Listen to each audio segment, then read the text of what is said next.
that's definitely a challenge, trying to reach out to students without trying to be preachy.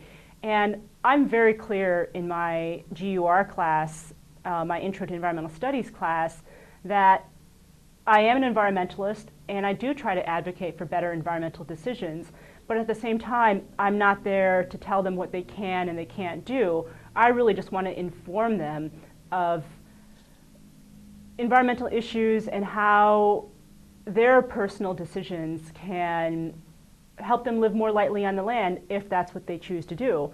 And I hope through the education that they get through my class that they do want to sort of save the earth at some level. And that is hard to do. You know, I do have students in their evaluations who say that they should have a right to pollute.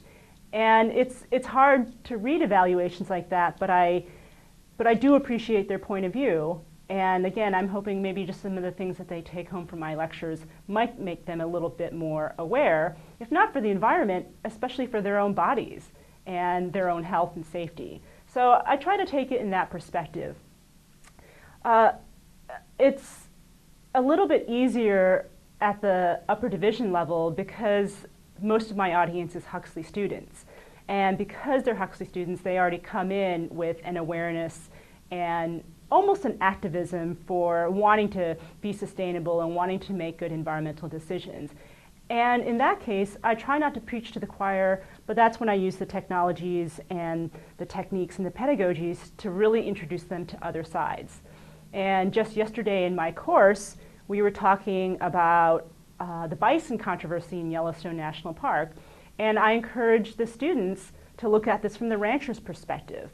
That, you know, we want to protect the bison as this symbol and this heritage of both American Indian and American Western history.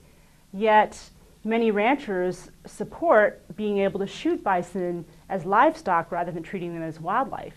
And one of the questions I asked is, why would ranchers feel this way?